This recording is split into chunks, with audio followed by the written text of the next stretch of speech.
Comme souvent on entend dans Ramadan, les gens ils disent c'est plus un bourdonnement qu'une lecture. On y va vite, vite pour terminer, pour boucler le Khatm al-Qur'an, sans essayer de méditer, de la compréhension, la beauté des mots, etc. C'est des gens, quand on parle d'Abu Hanifa, Shafi'i, Imam Malik, Imam Ahmed, c'est des gens, lorsqu'ils lisent le Qur'an, ils lisent comme Allah l'a demandé, avec tadabbur. Afala yatadabbaruna al-Qur'an.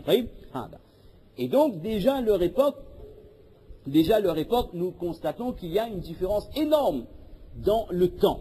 Alors que d'année en année, nous voyons, même si on peut remonter à 50 ou 60, 70 ans, les gens disaient que avant on avait plus le temps, il y avait plus de bénédictions dans le temps. Donc c'est de dizaines d'années plus tard, nous voyons que le temps, c'est comme si que le temps se raccourcit.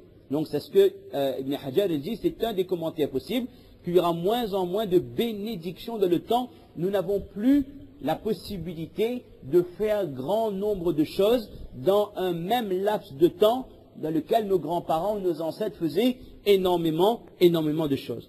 Et puis cette notion de baraka, on le retrouve également dans le rapport avec la nourriture. Lorsque nous lisons Bismillah wa ala barakatillah, avant de manger, nous demandons à Allah de mettre la baraka, la bénédiction de la nourriture. Alors par exemple, quand vous avez un plat de nourriture, d'accord, vous avez une pizza, pour être un truc un peu plus concret, vous avez une pizza, il y a 8 triangles.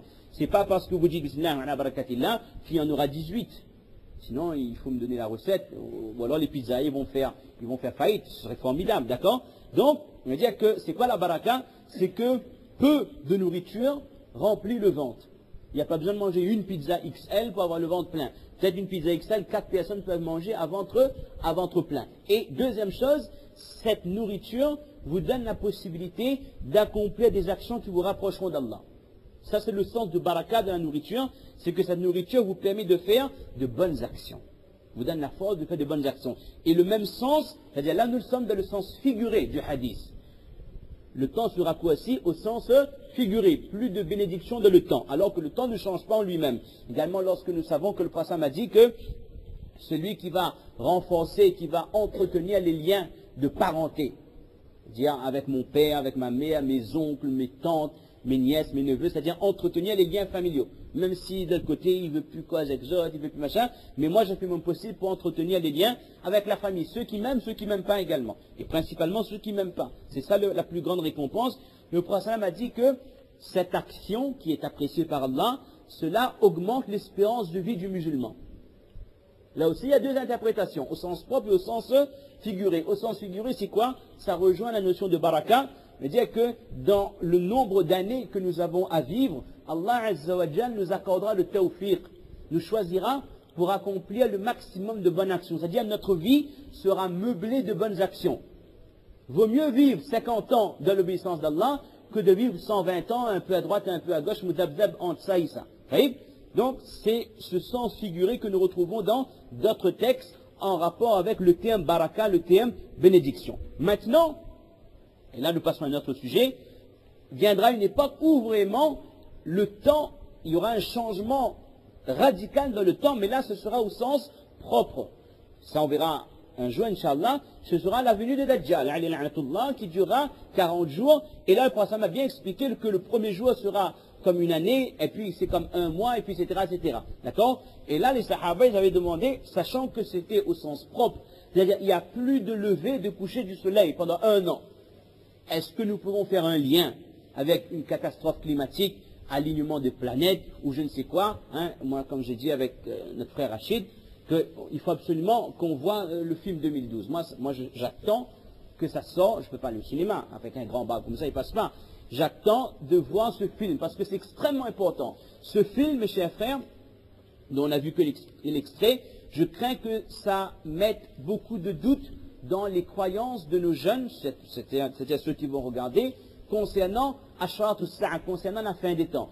Il risque d'y avoir un amalgame entre nos croyances à nous et les croyances Inca, Maya ou Maya la Beige, je ne sais pas, tout ce genre de choses. Il risque d'y avoir amalgame. Donc il est important de voir le film, de comprendre leur thèse et de pouvoir donner notre vision des choses. Parce que les textes nous avons, ça ce n'est qu'un montage cinématographique qui a pour but d'éveiller les consciences, non. De rapprocher les gens de Dieu, non.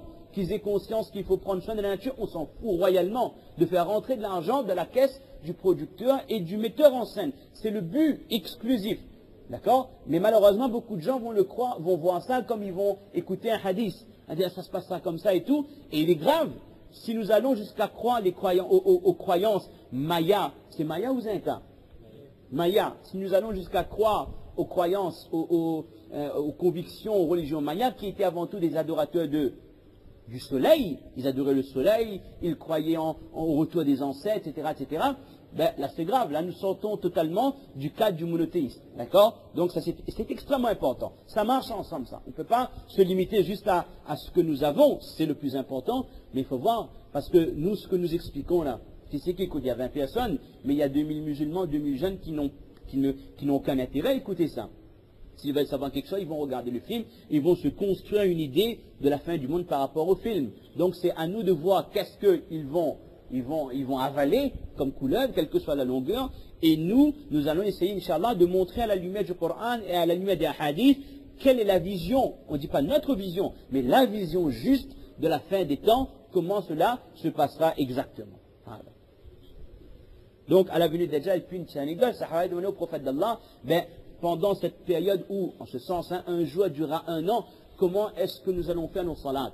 Parce que la salat est rythmée par rapport au lever, au zénith et au coucher du soleil. Donc, ça m'a dit, qaddiruha. Essayez d'estimer le temps qui passe et faites une heure. C'est-à-dire qu'entre un lever et un coucher du soleil qui durera 1 an, on accomplira le namaz d'une année entière. D'accord? En estimant le temps qui passe par rapport aux habitudes que nous avons de faire la salat. Là, une petite parenthèse, vous voyez comment les Sahaba ils avaient ce fikar. Ils ont dit au prophète d'Allah pendant 1 an, comment on va manger, comment on va boire, comment on va savoir l'heure des repas. Il y aura du soleil, il y aura plus de plantes, il y aura tel, comment on va manger. Non, ce n'était pas le fikar. Le fikar du prophète d'Allah, comment est-ce que nous allons faire nos prières. Donc ça, c'est un des petits signes de Qiyamah que nous avons peut-être, nous voyons déjà certaines traces, mais qui va s'amplifier jusqu'à la fin des temps. Il y aura moins en moins de bénédictions dans le temps.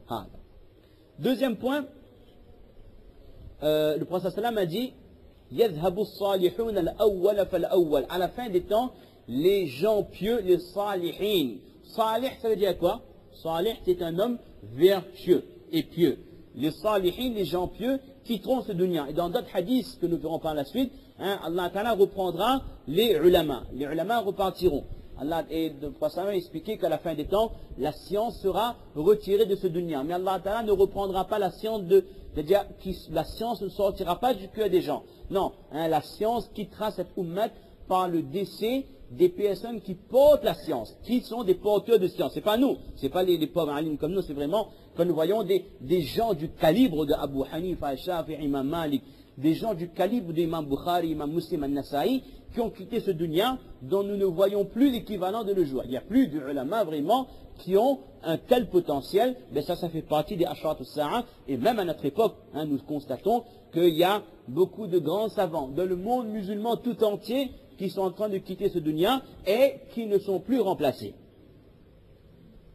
Et ce qui est important d'expliquer, c'est une parenthèse, mais une parenthèse qui me tient à cœur, c'est lorsqu'on dit que les ulama vont quitter ce dunya, il ne faut pas être nombriliste. C'est-à-dire que quand on parle des ulama qui vont quitter ce dunya, c'est nous de Ben Ulama. Nous, Ben Ulama, ils sortent l'Inde, Gujarat, tel qu'ils soient. Non.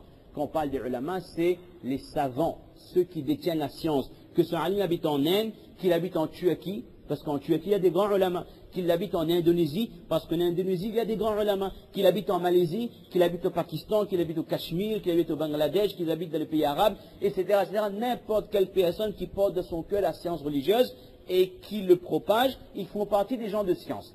Parce que ça c'est un sujet assez sensible, parce qu'il y a eu une époque où on a essayé de semer la divergence entre les musulmans par rapport aux origines. Et de nos jours, nous voyons parfois certains discours extrêmes qui disent que ouais, Ben Alim l'Arabie, ça n'est pas pareil, ça qui sort Makkah, Madina, est comme ci, comme ça. Et dans l'autre sens aussi. Elle a dit Ben Indien, c'est Ben Bidati, ça fait ça, ça fait ça. C'est-à-dire ça, c'est quelque chose qui est voulu par les kuffars.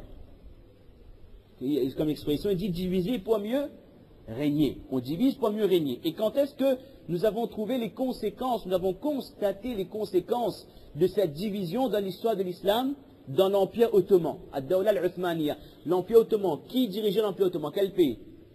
Masha'Allah, fin des bacs cette année. Allahu Akbar. Si c'était moi, j'aurais retiré les diplômes. C'était les Turcs, Al-Atrak.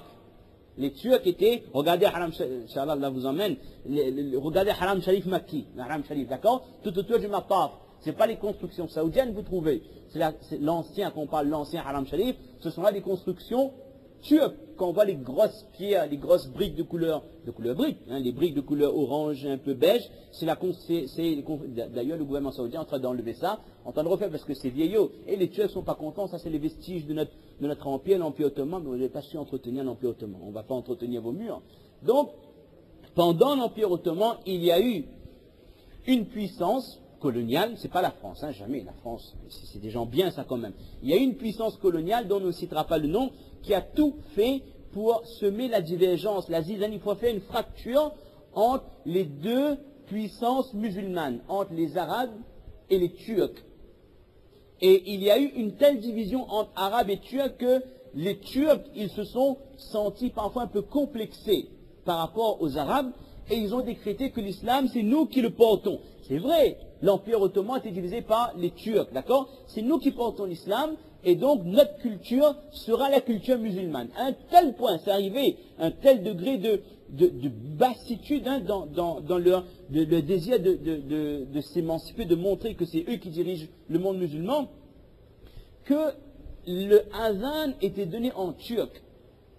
Il ne donnait plus le adhan en arabe, mais il donnait le adhan en langue turque. Ça, c'était la pire des choses. Et les koufars, c'est-à-dire ce pays particulier, hein, ils ont réussi à semer le trouble, la zizanie entre arabes et turcs. Donc ça, c'est quelque chose d'extrêmement préjudiciable. Le plus important, mes chers frères, c'est que la communauté reste unie. Que nous soyons Hanafi, Shafi'i, Maliki, Imam Ahmad, quels que soient les madahib, quelles que soient les origines, quels que soient les continents, quelle que soit la couleur de la peau, le plus important, c'est que dans notre cœur, la croyance, l'aqidah soit pure. La croyance en Allah soit pure. Et le plus important, pour accepter quelqu'un comme alim ou comme je ne sais quoi, mufti ou autre chose, il faut regarder est-ce que dans la vie de cette personne, il y a l'importance donnée aux paroles d'Allah et l'importance donnée à la sunna du prophète sallallahu alayhi wa sallam.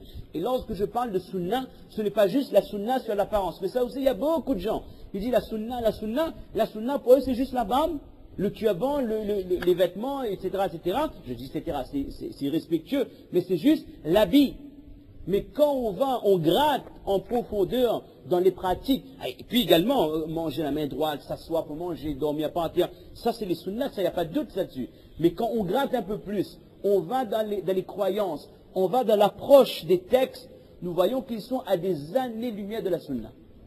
De l'approche des textes, dans la pire des choses contre laquelle le prophète alayhi salatu wassalam nous a mis